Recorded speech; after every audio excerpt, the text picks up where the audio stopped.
is it true that comedians are just very depressed people trying to heal through comedy and humor? In your early 20s, you thought you were going to die in your 20s. Yeah. When your dad just passed, right? How did you deal with it? Did you continue on with your shows actually? Actually, you know what? Like, I think I did a show like a few days after. Whoa.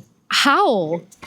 Welcome back to another episode of Small Girl, Big Talk. My name is Wendy, and this podcast is a space where real conversations meet personal growth. And today I'm really excited because I have a world-famous international Malaysian comedian here. And get it, he now has 18.6k followers on Instagram. Welcome, Kuah Jenhan! Thank you. Hello everybody. I like how you say like world-famous international Malaysia. It's like getting smaller and smaller. But thank you. I appreciate it. I'm happy to be here to talk to you. Yay! I'm very excited for this episode because I've always admired your line of work as a comedian. Because I think to put yourself on the stage, to be subject, to be laughed at. Okay, we are not being laughed at, right? We are being. I guess yes, I understand. Like the nature of the job is a bit bizarre, but think of it as like musician write songs. Okay. We write jokes. Yes.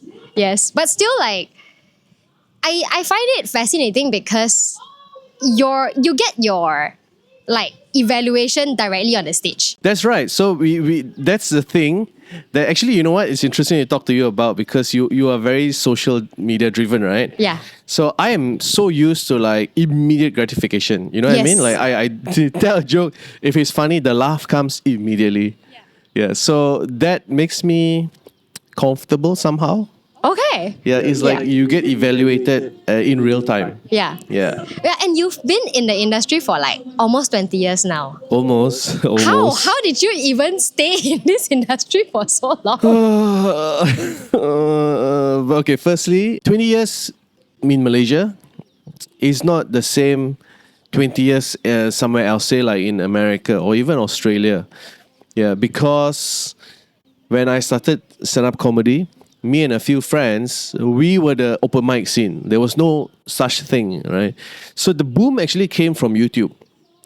Like when YouTube started, clips started being sent around.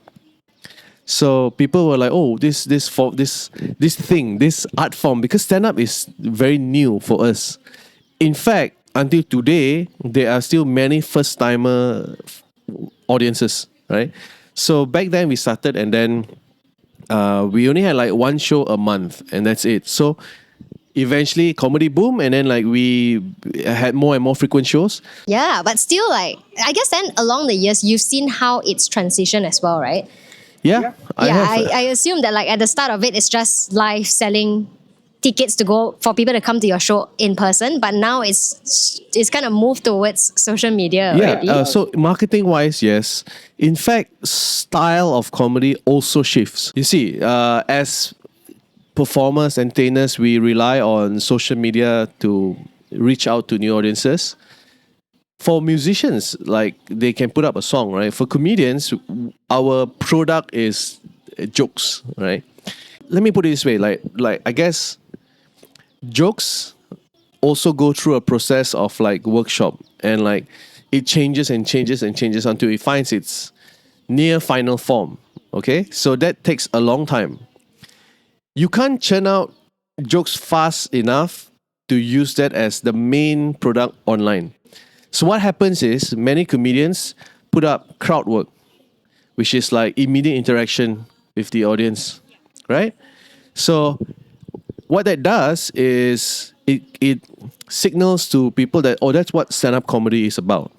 Yes. It is part of stand-up comedy, or it is part of comedy. But it also tells maybe aspiring comedians that like, that's what you got to do. So the style has shifted. Back then, there was very little hype for crowd work stuff. Now, a lot of people expect crowd work. So that shifts not just marketing style, but it shifts the entire perception of comedy. Yeah, and I think it's interesting that you got to see the evolution lah. And in a way, over the years, you had to kind of like craft your work to remain, to give the crowd what they are looking for. I don't know. See, this is where this is where like, I'm like, ayo, what to do? Because on the one hand, like I like well, eventually every performer finds their voice, right? So the voice I somehow found is not a voice that wants to talk to people. If that makes sense.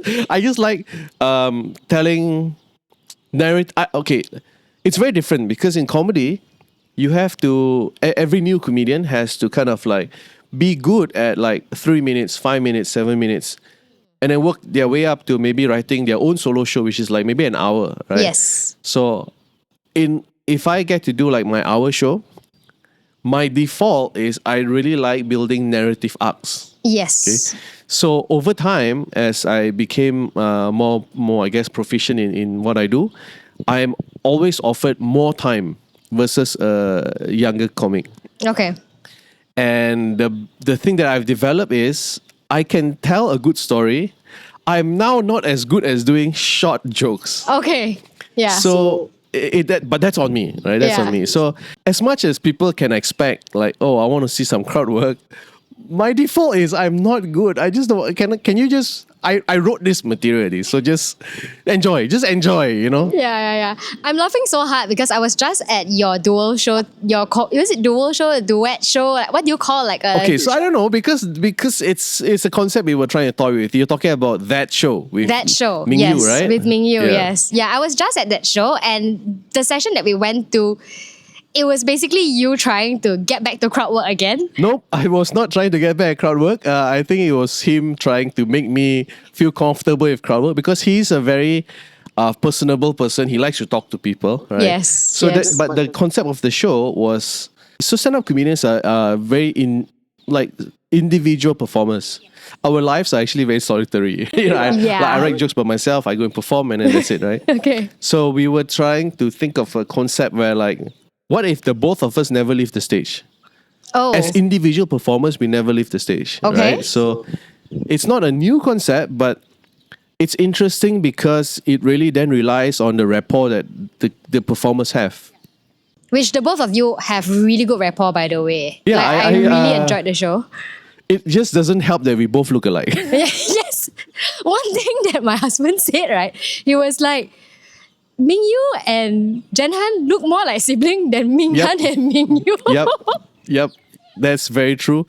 I look more like Ming Yue's brother than Ming Han does. Yeah.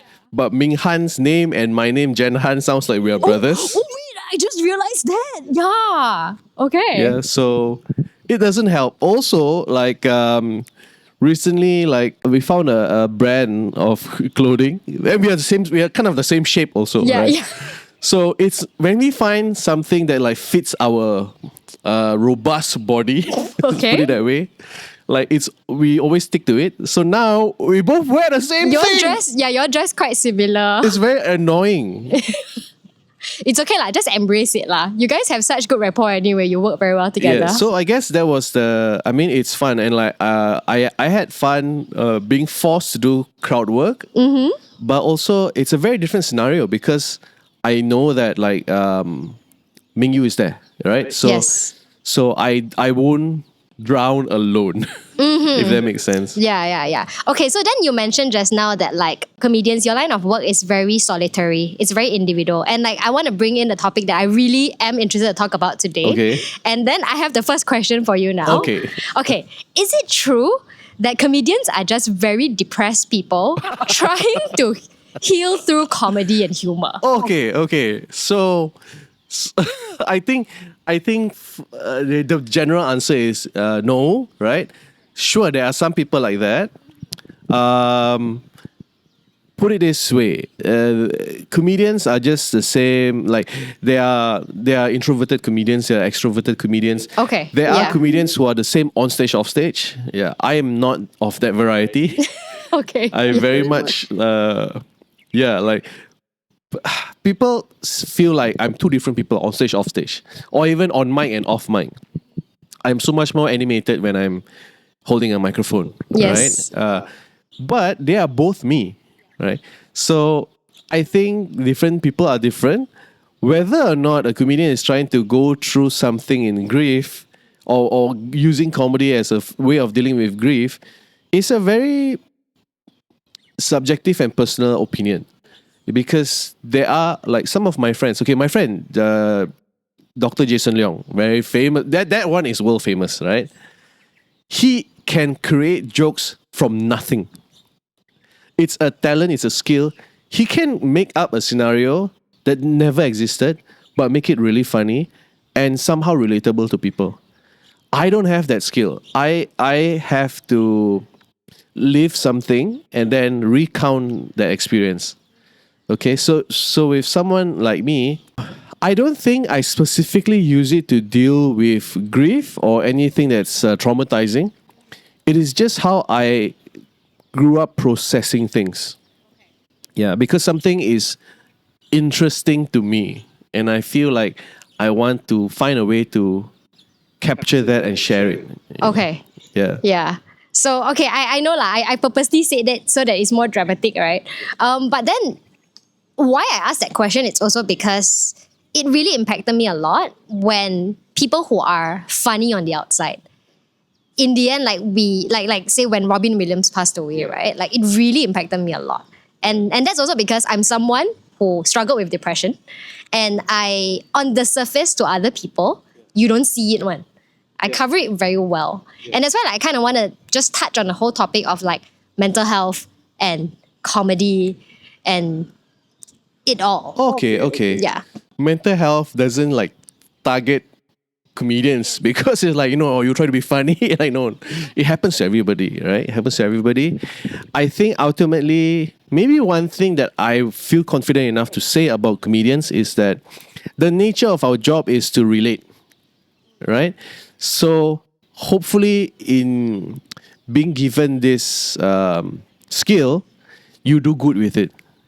So for at least for me, I don't write a show or write jokes thinking like my objective is make someone relate to this. Okay. You get what I mean? Like I don't want to tell you how to feel. It's not my job. It's not my job to tell you what to make of this, right? But what is my job is I whatever my material is for that 1 hour, I want to make it worth your money to be entertained. My job is to Yes. entertain, To entertain. right? So I think first and foremost is to entertain, and then whatever else. It's what is it like? It's like, can you imagine if like a movie is sold to you by like this movie will change your life and make you cry? Like, no, that's not how movies are sold. That's the feeling you get from movies are byproducts. Yes. Yeah, so it's similar. It's like, I guess the show that I'm working on now, that I'm going to tour, it's about my late father. Yes. Yeah. It's called like this, like that. Yeah. So I wrote this show. So my dad passed away 15 years ago. Oh, it's been quite a while. It's been a long time. Yeah. So Yeah. then I wrote the first version of this show in, I want to say maybe 2013. 2013. I think so. So that's like A year plus 2 years, I remember. a year plus 2 years after your dad passed. Yeah. Right? Yeah. I don't think I set out trying to like, I need to deal with grief so let me do this. It's just, there are things that I remember or like I that are funny thoughts to me. Okay. Yeah. And I wanted to perform it. But I also know that this show, so I actually wrote the first version of the show then. And then I rewrote it because at the time it was just me and a microphone and just the story was very linear, very chronological. And then eventually I started going to Melbourne Comedy Festival. And I wanted to bring this show and tour this show for the first time. And it was just Australia. But I built in a set. So it was not just me and a microphone, it was like a set. And and it was an IKEA cupboard. Ooh. So I performed the entire thing inside the cupboard and used the cupboard because was consistent throughout that version of the show, right? So that was 2015, 2016, I think. And now I've rewritten it. It's the same thing, but it's a different show. Yeah, but I knew that it was always going to happen, and it will probably happen again my because it's so heavily based on something that's real, right? So I grow, I change as well, right? And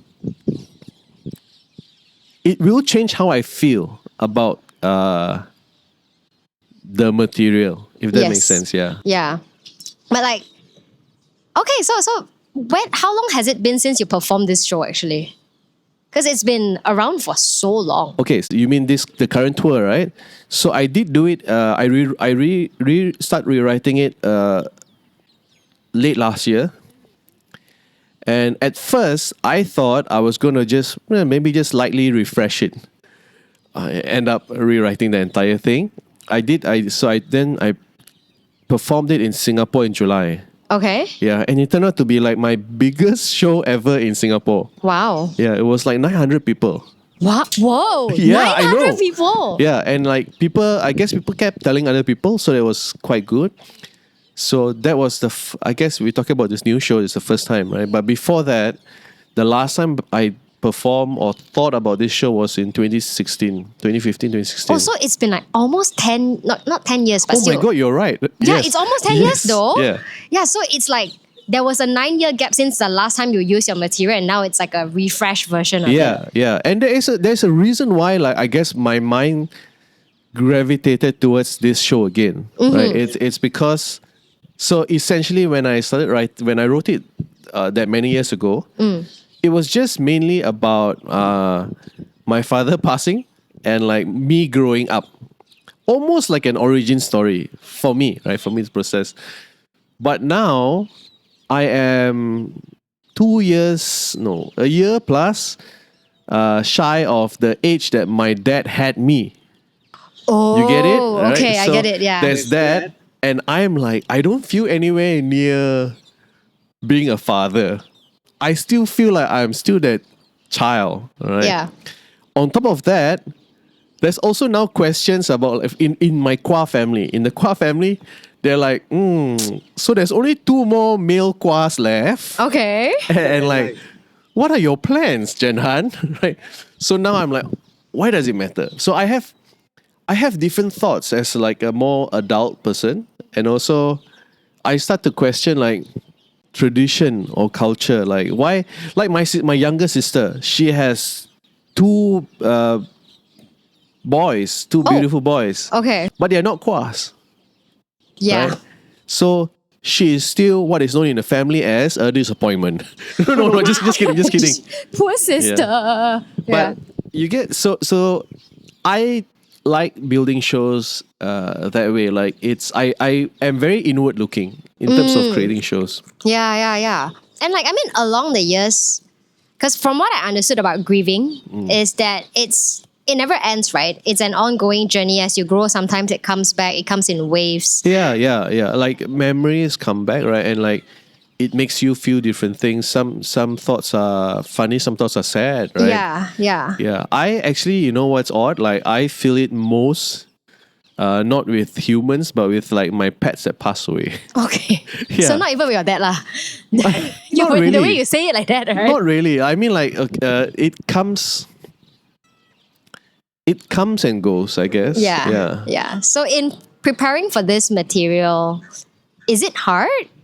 I don't think. Okay, it is difficult, not in dealing with the issue, but the difficulty is in writing the show.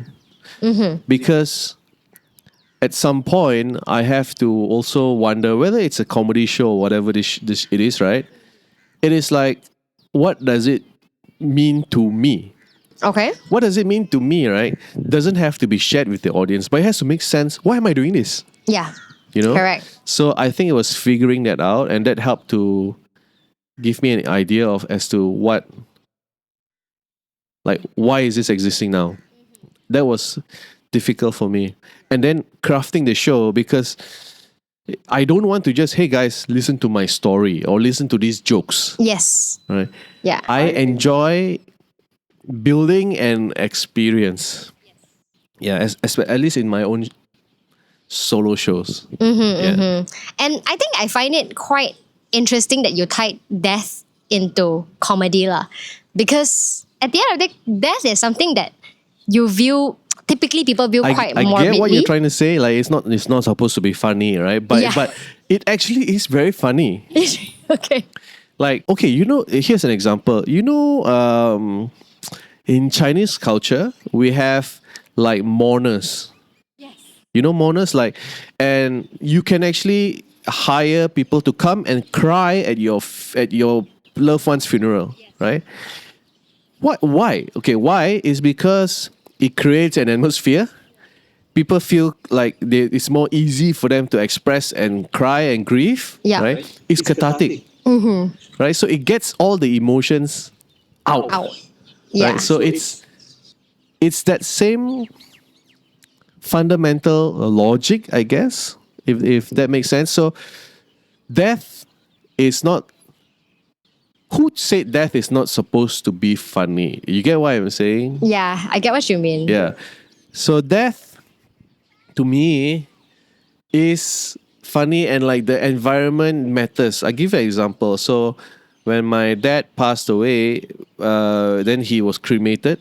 The crematorium is like a very old school, like Chinese. It's like a fire chamber. It's like a furnace. It's like a Furnace, it's a giant furnace lah. pizza It's a giant furnace furnace, for human. Okay, Okay. and it's just that, right? Yeah. When my grandma passed away earlier this year, right? We use like a funeral service, like Nirvana. Yeah. And that is like the crematorium is in an air-conditioned room. Oh wow! I didn't know this. It can be so fancy one. Very fancy. So it's like Okay. you go into a hall. It's air conditioned. There's an MC. There's a podium. The casket is there, and then it gets conveyor belt into the furnace area. But you are in an air conditioned room, right? Yeah. And then it's all very comfortable. It's meant to make you feel not scared, not worried. It's just comfortable. But I was like, oh, where's the feeling?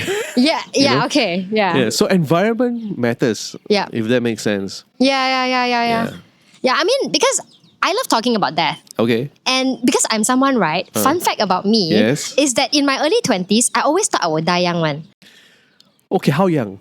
Like 20s. So In your early 20s, you thought you were going to die in your 20s. That's like... I never believed that I would live till 30 years old. Okay, Like okay. for real. So in my early 20s, I'm damn YOLO lor. I'm like, I'm dying young ma. I might die tomorrow.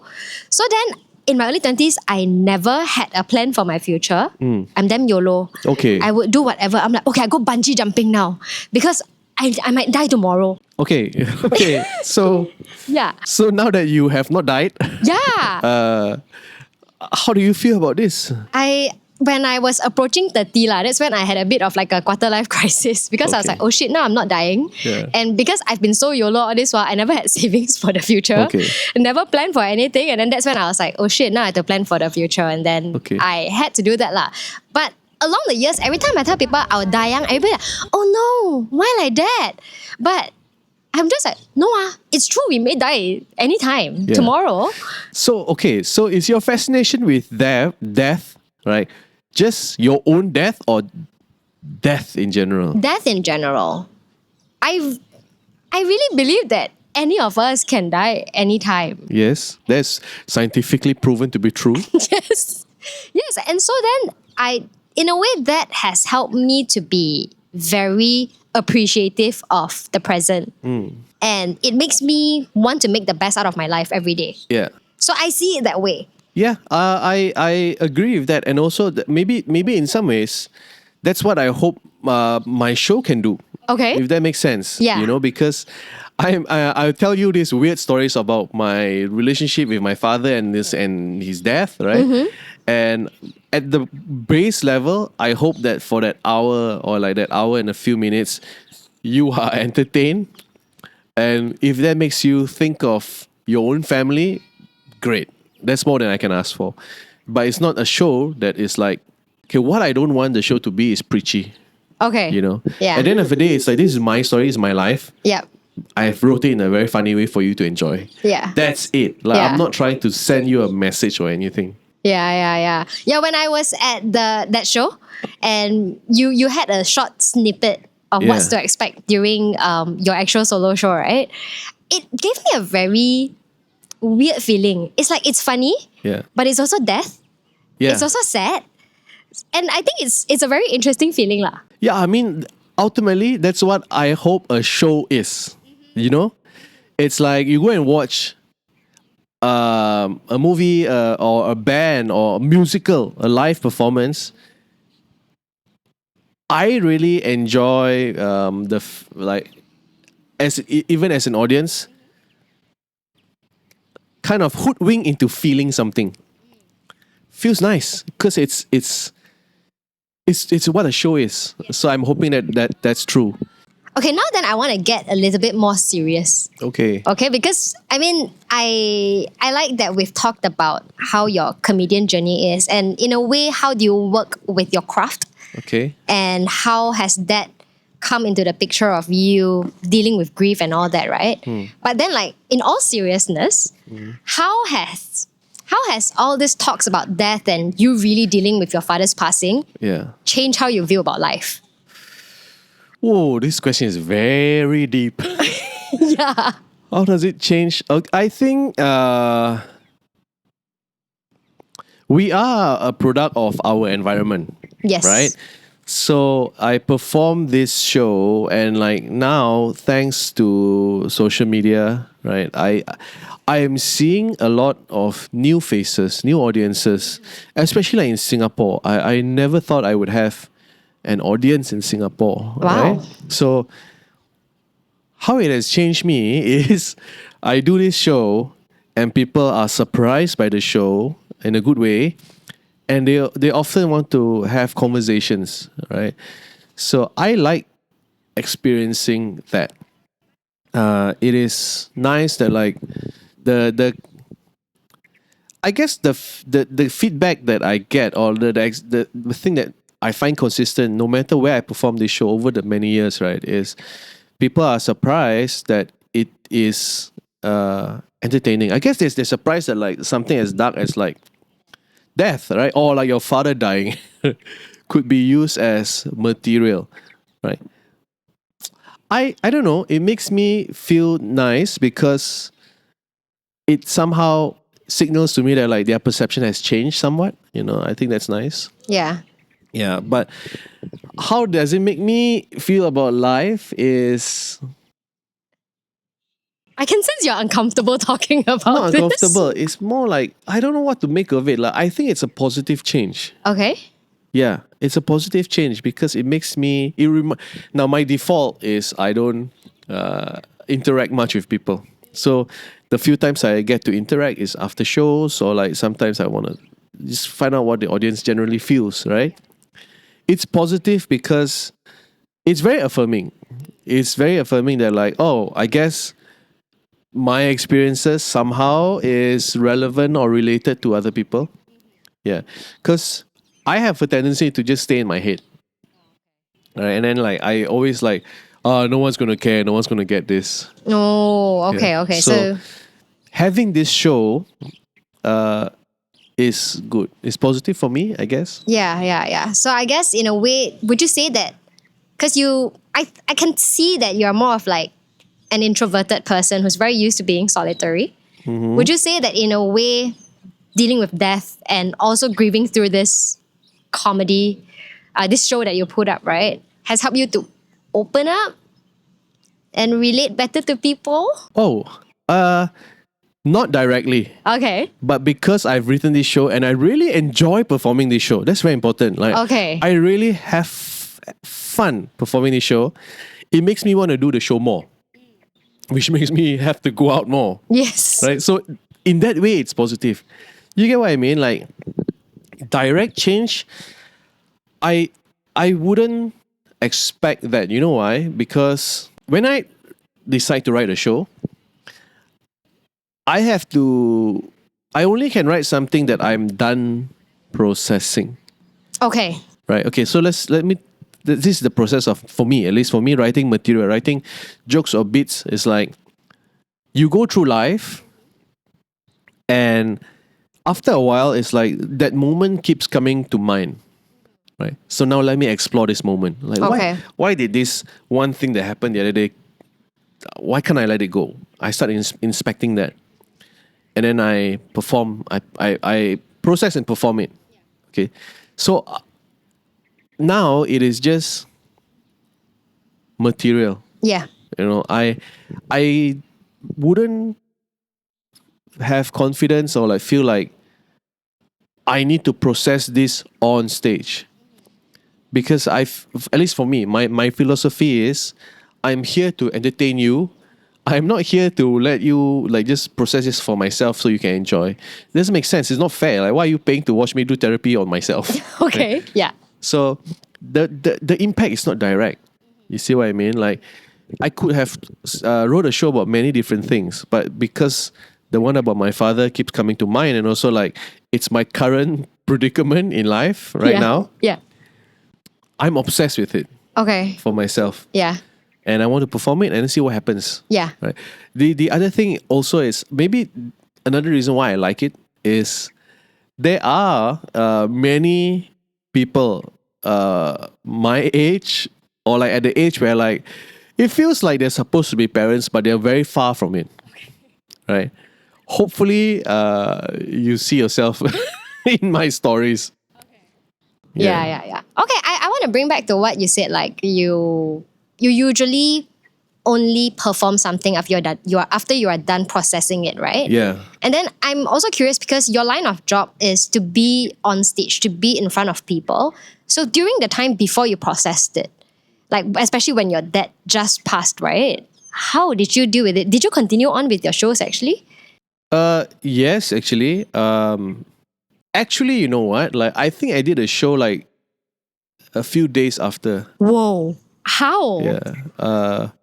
Because at that time, this was still the one show a month period of Malaysian comedy, right?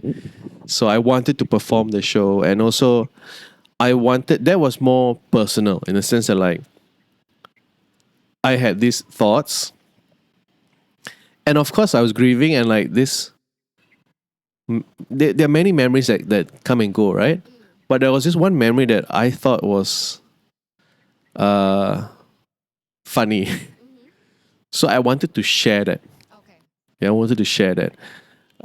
And that was it. So I don't know, maybe it's just my style, like what I enjoy. And I also think that like, okay, if it's like a one show a month thing, then it's not too bad. It's not like social media now, right?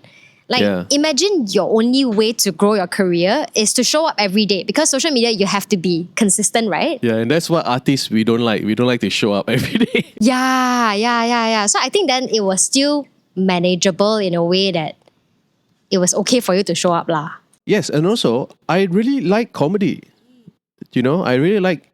It's not like oh, I have to go to work. No, I really enjoy performing. I think because I guess from what I realized from talking to you today is that you really see this as a form of art.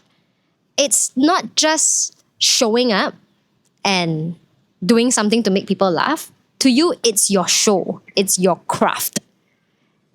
Yes, I don't know lah. If I don't know, I always feel like someone imposter syndrome, because you say like you made it sound like it's my art, right? Like So, right? I just like doing this thing that people hopefully can enjoy, and that's it lah, I guess. Yeah, but it almost felt like you have two persona, you know? Like you have that person on stage that's showing off your art.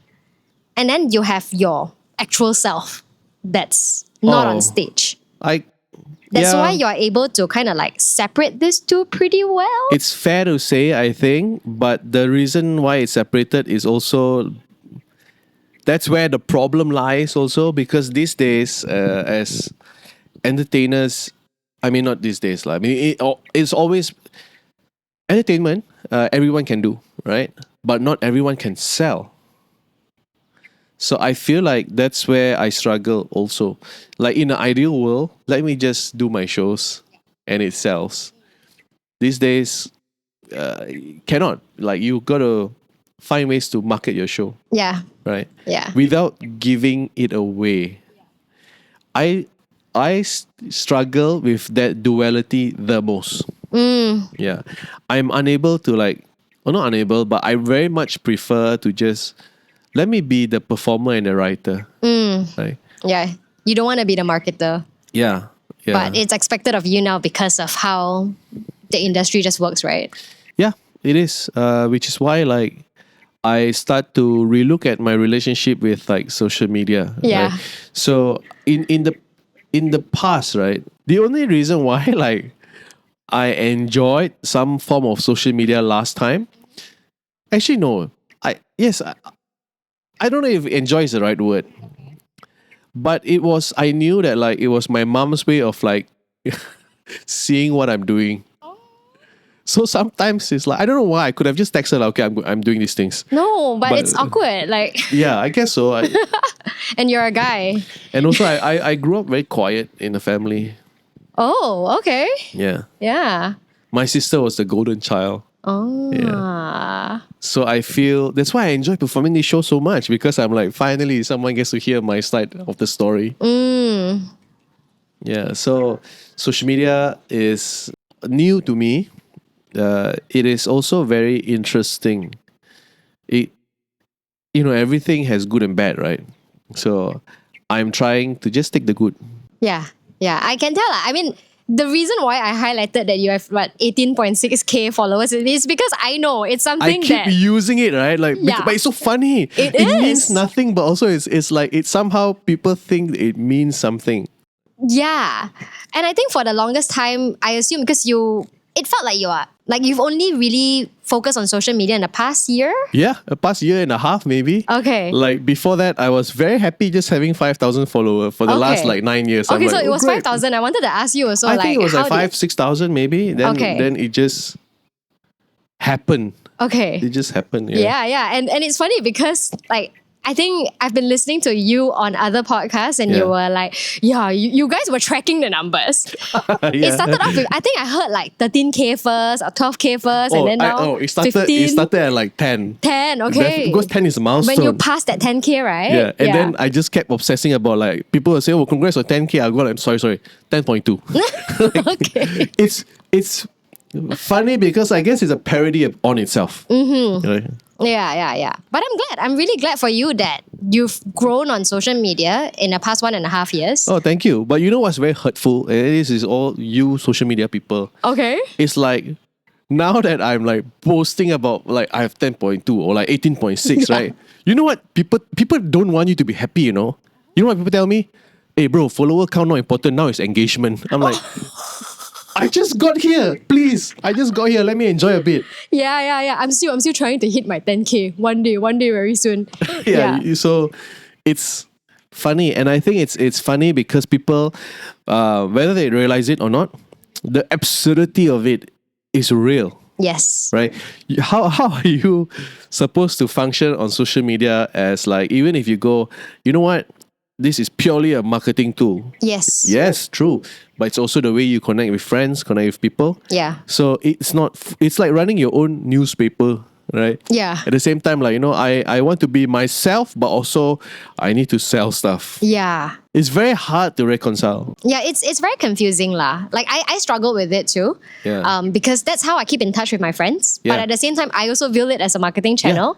And then sometimes I'll be like, am I that confusion lah? Because you question yourself, right? How sincere are you actually being right now, right? And when I'm posting for my friends, then my followers will be like, why are you posting this? You're oversharing. Yeah. But then when I'm marketing, then I would be thinking, will my friends thinking I'm selling too hard?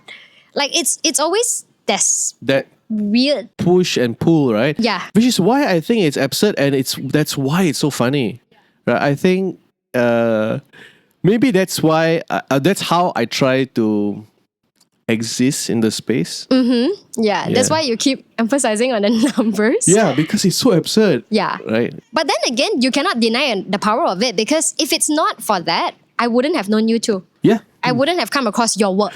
Yeah, so I'm glad that like so in the past, right? So the reason why like I guess I was not on social media was because what I really love is performing live. And when you watch a show live, if you have never been to a live performance or even comedy, you should go and experience, because that immediate response is so magic for the performer and the audience, because it's a shared experience, right? Yes. And I didn't know how to capture that and put it online. So I was very unwilling to do it. Yeah. But now I'm learning, and like it's the same. I guess I view social media the same as like in comedy, I spent many years trying to find a voice, Yes. right? Social media is the same. Like it is expression in a different medium, right? So I guess I'm just trying to cut myself some slack and like enjoy the process of finding my voice. Yeah. And at the moment, my voice is It's pushing on your follower count lah. yes, Yeah, for fun lah. It's hilarious because I saw that one post where you were talking about skincare and you're like, now that I have to know Yeah, how many that's crazy. followers. Me, this face, a skincare approached me. Yeah. Right? So I made sure that like I'm like you guys made a mistake, like or not. Oh, you really want me? So I will be me. Yeah. Right? I will be me. Yeah, And yeah. like I will try to do my job in that space. Yeah, like I find it interesting because I really love that post, by the way, because you tied in your form of comedy lah. Like it was a funny video, but Yeah. you were also promoting the product, which is what the brand wants. Yeah. But you do it in your own voice. I feel like that's you. Oh? Yeah, but it's very hard for me to it's hard to reconcile, like it's who are you? Who are you? And like what are you how much of you are you being you, and how much of you are trying to sell, Yeah. Yeah. But I guess for the brands, ultimately, it's just exposure, right? Yeah. Yeah. So let me make it worth. I see it this way. I'm like, if the video is like 45 seconds long, right? Yeah. It is a barter with the audience, right? Yeah. It's like, okay, because for me, I come from live performance, which means it's ticketed events. So you pay this amount of money. My aim is I want you to go back feeling it was worth your money. On social media, the exchange is Time, time, attention. right? Yeah. So for 45 seconds of your attention, what can I do in return? And at the same time, I have to help this brand be seen. So let me try to entertain you in these 45 seconds. Yeah. And a lot of times, that's why I feel actual content creators, right? They you see a lot of clips of people teaching you how to edit this way, how to position this stuff. Yes. Those are nice garnishes. It cannot be the main thing, because for me, it's like if you want 30 seconds of my time, I'm not interested in seeing fancy editing, right? It doesn't hold my attention. So I was very much not concerned with like how it would look. I was more precious about like What's the meat in it? yeah, Right? Yeah. Yeah. I mean, that's why, like, when I first started this podcast, right, I'm like, okay, don't overthink about the edits, all that. The meat is the content that we talk about. Yeah. And at the early stages of my podcast, it's like, podcast is an audio thing, right? So then I just we just focus on the content, what we talk about. But then it's come to a point where I need the marketing tool to get this content out. Because now you need to capture people's attention first. Yeah. Then they decide whether they are willing to commit to this full episode. Yeah. Yeah. Yeah, that's true. So it's the struggle I have with my own comedy bits, because I'm very long-winded. Yeah. I'm not good at short I jokes. think I realize now already. So, you know what I mean? How am I supposed to put this material online if it takes me so long to get there, right? This is where an outside eye helps. Because you, let's say in this podcast, you are recording this, my joke, I wrote it. So naturally, there will be bias, and you're very precious about certain parts. Yes. But sometimes those parts are not important. Yeah. Okay? Think of it as like, for me at least, I think of it as like, okay, I now just have to show a thumbnail. I can't show everything, Yes. but let me show a thumbnail that's interesting enough to get you through the video lah. I feel social media in itself, it's a craft whereby we need to figure out how do we capture people's attention and then explain to them why it's worth for them to spend the next few seconds, 1 minute. Yeah, and I'm honestly not good at that because I'm so used to like actual barter of like money. Means like buy ticket, I give you good show, right? Now, Okay lah, view it as like, I can tell you're very conflicted still, even though I'm you're so at like conflicted. 18K already. 18.6. Oh, yeah, the 18.6. 0.6 is very important. Yes, Soon, so it'll be 20 already. Hopefully. Yeah. But yeah, I feel like it's just learning a new form of art law. Yeah, it is. To remain relevant in the scene, if you ask me, right? It very much is a different medium, right? Yeah, so I approach it that way. I don't want to try to do it and like be upset because what's the point? Like, who are you trying to lie to? Like, I don't want to put myself above social media, which I admit, when I was younger, that's what I would do. Oh, okay. I would think like, it's I'm not a social media kind of a guy, right? Yeah. But then, who is this judgment for? It's very much from I was younger, I guess. Now that I'm older, I'm like it's like being allowed to be in a different playground, and now it's time to play lah. Okay. Thank you so much for your time today. I feel like I had a very interesting conversation with Really? you. Yeah. Like I didn't know what to expect coming into this. Okay. Yeah. And because I've seen you on stage. Yeah. And then when I met you just now, I was just talking to you. I was like, quite awkward also. I like didn't know how would this go. So here's the thing. Okay, so I understand when people see me on stage and then they're like, wow, that's the impression they have of me. And I'm not like that off stage. But please, I'm not like a monster. You can talk to me. I'm just awkward. I'm just an awkward person. I think it's good to put it out there because if people don't know, they might feel like, why so not friendly one? Oh, okay. Because I think it's just that assumption because on stage you are funny, so relatable. Yeah. I would expect you to be that in person. My brain, so on stage, a lot of times, it's because like I've spent time writing the material, writing the joke, right? So it's a process of like, I've written it, but in real life, right, I can't write so fast. Yeah. So yeah, I understand, but please, I will be friendly. I'm just awkward. Yeah. Yeah. Okay. Anyway, so Jenhan is having a few shows coming up. Do you want to share with the audience more about it? Sure. I hope whatever we've talked about doesn't deter you from the show. It's really funny. I know it's about death. It's good. It's good. really Trust funny. me. I mean, I haven't seen the full show. I'm really excited for it. Yes, so I'm doing Penang, 8 November. Penang people, please come. It's actually been tough to sell shows in Penang. It's up and down all the time. Penang, right? Like, I really love performing in Penang because they are very giving. Like, they're very loud. But they also have this attitude of like, you prove to me first. Oh, You have to get past the barrier, and then like it's so fun, right? So Penang, November 8, KL, I'm doing 14 and 15 November, and I'm going to London for the first time. Ooh. Yeah, 27th of November. 27th of November. So it's quite soon also. It is. So 1 week after the other. So first Penang, 8 November, then KL, and then London. Yes. Yeah, and then next year will be the Australia circuit. Okay. Oh, next year you'll be going to Australia too. So for those of you who are in Australia, be sure to take note of it. Yeah, next year.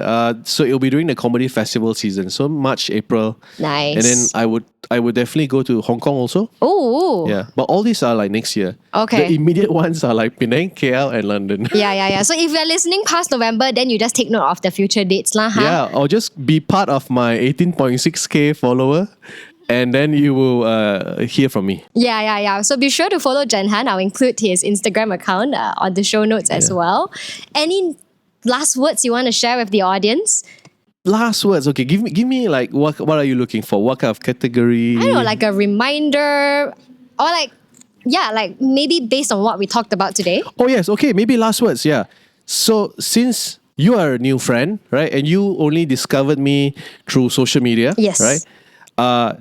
The show that you mentioned that I did with Ming Yue, and what really blew my mind was that we had maybe 360 people, right? And so many of them were new. Like I've not necessarily never, but like, we take pictures after, and like more than normal amount of people tell me like, oh, it's their first time watching stand-up comedy. Yeah. Right? So as last words, I would say, get out there, watch. This is, okay, especially true for Malaysians. Okay. It's fun. Yeah. Come and watch shows. Yeah. It's a lot more normal in like you mentioned you had audiences in Canada, right? Canada is a very big comedy country, right? So Malaysia, if you have not seen a stand-up comedy show, come. It's fun. It's really fun. Yes. And be sure to go to Jenhan's show because Yes, please do. I really like that it gave me very mixed feelings. And it left me a bit... Okay, please don't tell people you have mixed feelings. No. Explain these mixed feelings. Okay, in a good way, because you would think that a comedy show is just there to make you laugh, but you got me think things. Oh, I like. Okay, so And I feel like that. things. I like that. Yeah. Yeah. I like that. Yeah. And it's not something that it's something I hope for. Yeah. It's not something I expect. Do you get what I mean? Mm-hmm. Yeah. So I like writing shows like that. Yeah. So if you enjoy, I'm very excited. Don't worry. Again, throughout this conversation, we have said many times, I don't enjoy crowd work. I won't be like, hey, what's wrong with your face? Like I don't. So it's very safe. Also, it is family friendly. Yeah. Oh, okay. Yes. Yeah. So every time I perform, like parents will sometimes ask, like, can they bring their kids, right? Okay. So I for parents, I always tell them, like, look, the show is about my father that passed away, but beyond that, I don't swear. It's not vulgar. But because sometimes I'm like, I don't know, man. Like parents, like if you haven't had the death conversation, or you're not ready to like answer your kid if like, Papa, what if you die? Right? Yeah. Then I tell them that just in case. But very often, even like in Singapore, there were kids but I advise them, I'm like maybe 10 and above because of attention span. Yeah. Right? Yeah. They enjoy the show. Ooh. So I'm quite confident to say fairly family friendly. Nice. Okay, Yeah. so if you are around Malaysia, Penang, KL, London, be sure to grab your tickets before they are out. Maybe we can include your ticket links in my show note Sure. if it's still available. It is. Yeah, Yes. let's do that. So thank you so much for watching today's show. Thank you so much for being here. Thank you. Luckily it's not too hot anymore. I was so worried about it. But yeah, if you've enjoyed this show and if you're a new time here, please give it a follow and give it a 5-star rating or a thumbs up wherever it is that you're listening to. And I guess that ends up our show. Thank you so much. Bye bye. Bye bye.